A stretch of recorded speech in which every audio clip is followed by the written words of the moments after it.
ನಮಸ್ಕಾರ, welcome to ಗೋರ್ TV Kannada.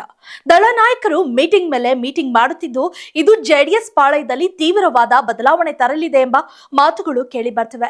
ಮೊದಲು ಮಾಜಿ ಪ್ರಧಾನಿ ಎಚ್.ಡಿ. ದೇವೇಗೌಡರು, ಬಳಿಕ ಕೇಂದ್ರ ಸಚಿವ ಎಚ್.ಡಿ. ಕುಮಾರಸ್ವಾಮಿ, ಈಗ ನಿಖಿಲ್ ಸರದಿ ಎಂಬಂತೆ ಸಾಲು ಸಾಲು ಫ್ಯಾಮಿಲಿ ಪಾಲಿಟಿಕ್ಸ್ ಮುಂದುವರೆದಿದೆ. ಈಗ ಗೌಡರ ಕುಟುಂಬಕ್ಕೆ ಮತ್ತೆ ರಾಜ್ಯಾಧ್ಯಕ್ಷ ಪಟ್ಟ ಹೋಗುತ್ತಾ ಎಂಬ ಗುಸುಗುಸು ಎದ್ದಿವೆ.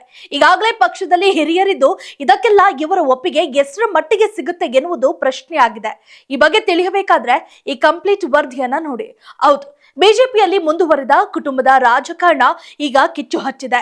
ಇಂತಹದ್ದೇ ತಪ್ಪು ಕುಮಾರಸ್ವಾಮಿ ಅವರು ಕಣ್ಣಲ್ಲಿ ಕಂಡು ಕೂಡ ಮಾಡಲು ಹೊರಟ್ರ ಎಂಬ ಮಾತುಗಳು ಕೇಳಿ ಬರ್ತವೆ. ಈ ರಾಜಕಾರಣ ಅಂದ್ರೇನೆ ಹೀಗೆ, ಮೊದಲು ತಾವು ಬಳಿಕ ಮಿಕ್ಕಿದವರು ಎನ್ನುತ್ತಾರೆ. ಅದೇ ರೀತಿ ಈಗ ಜೆಡಿಎಸ್ ನಲ್ಲಿ ಕೂಡ ನಡೆಯುತ್ತಿದೆ. ತಮ್ಮ ವಂಶದ ಕುಡಿಯನ್ನ ಮುಂದಿನ ಜೆಡಿಎಸ್ ರಾಜ್ಯಾಧ್ಯಕ್ಷನಾಗಿ ಮಾಡಲು ತೀರ್ಮಾನಿಸಿದ್ದಾರೆ ಎನ್ನಲಾಗ್ತಿದೆ. ಬೆಂಗಳೂರಿನ ಜೆಡಿಎಸ್ ಪ್ರಧಾನ ಕಚೇರಿಯಲ್ಲಿ ಮಾಜಿ ಪ್ರಧಾನಿ ದೇವೇಗೌಡರ ಸಮ್ಮುಖದಲ್ಲಿ ಕೇಂದ್ರ ಸಚಿವ ಎಚ್.ಡಿ. ಕುಮಾರಸ್ವಾಮಿ ಅವರ ಅಧ್ಯಕ್ಷತೆಯಲ್ಲಿ ನಡೆದ ಜೆಡಿಎಸ್ನ ಎಲ್ಲಾ ಪ್ರಮುಖ ಮುಖಂಡರ ಸಭೆಯಲ್ಲಿ ಜೆಡಿಎಸ್ ರಾಜ್ಯಾಧ್ಯಕ್ಷ ಸ್ಥಾನಕ್ಕೆ ಯಾರನ್ನ ಆಯ್ಕೆ ಮಾಡಬೇಕು ಎಂಬ ಬಗ್ಗೆ ಚರ್ಚೆ ನಡೆದಿದ್ದು, ಬಹುತೇಕ ಮುಖಂಡರು ನಿಖಿಲ್ ಕುಮಾರಸ್ವಾಮಿ ಅವರನ್ನ ಅಧ್ಯಕ್ಷರನ್ನಾಗಿ ನೇಮಕ ಮಾಡಲು ಒಲವು ತೋರಿದ್ದಾರೆ ಎಂದು ತಿಳಿದು ಬಂದಿದೆ. ಜೆಡಿಎಸ್ ಜಿಲ್ಲಾಧ್ಯಕ್ಷರು ಹಾಗೂ ಜಿಲ್ಲಾ ಮಟ್ಟದ ಪದಾಧಿಕಾರಿಗಳ ಚುನಾವಣೆ ಪ್ರಕ್ರಿಯೆ ಮುಗಿದ ನಂತರ ಜೆಡಿಎಸ್ನ ರಾಜ್ಯ ಘಟಕದ ಅಧ್ಯಕ್ಷರ ಆಯ್ಕೆ ಆಂತರಿಕ ಚುನಾವಣೆ ಮೂಲಕ ನಡೆಯಲಿದೆ ಎಂದು ವರದಿಗಳು ತಿಳಿಸುತ್ತವೆ.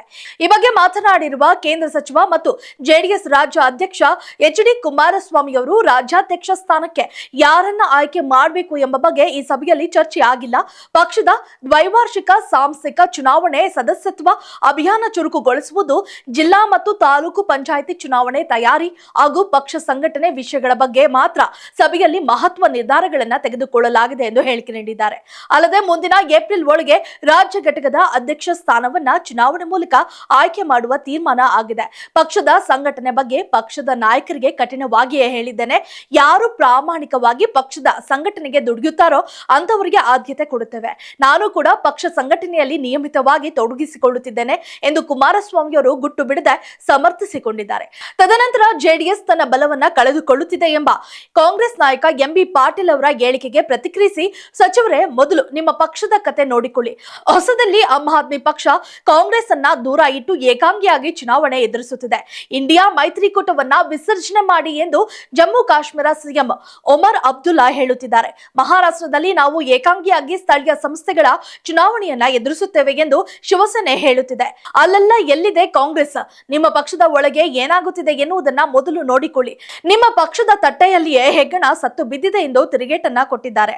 ಒಟ್ಟಾರೆ ಇಲ್ಲಿ ಬಹಿರಂಗವಾಗಿ ನಿಖಿಲ್ ಹೆಸರನ್ನ ಘೋಷಣೆ ಮಾಡದೇ ಇದ್ರೂ ಕೂಡ ಅಧಿಕೃತವಾಗಿ ಇವರನ್ನೇ ಮುಂದಿನ ಜೆಡಿಎಸ್ನ ರಾಜ್ಯಾಧ್ಯಕ್ಷ ಮಾಡುವುದು ಎಂಬುದು ತಿಳಿದ ವಿಚಾರ ಎಂಬುದು ಜನರ ಅಭಿಪ್ರಾಯ.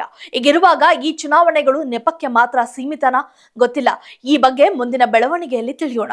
If you like this video, ಬೇಗ ಲೈಕ್ ಮಾಡಿ, ಕಾಮೆಂಟ್ ಮಾಡಿ, ಶೇರ್ ಮಾಡಿ ಹಾಗೂ ಯೋಯೋ ಟಿವಿ ಕನ್ನಡವನ್ನು ಸಬ್ಸ್ಕ್ರೈಬ್ ಮಾಡಿ.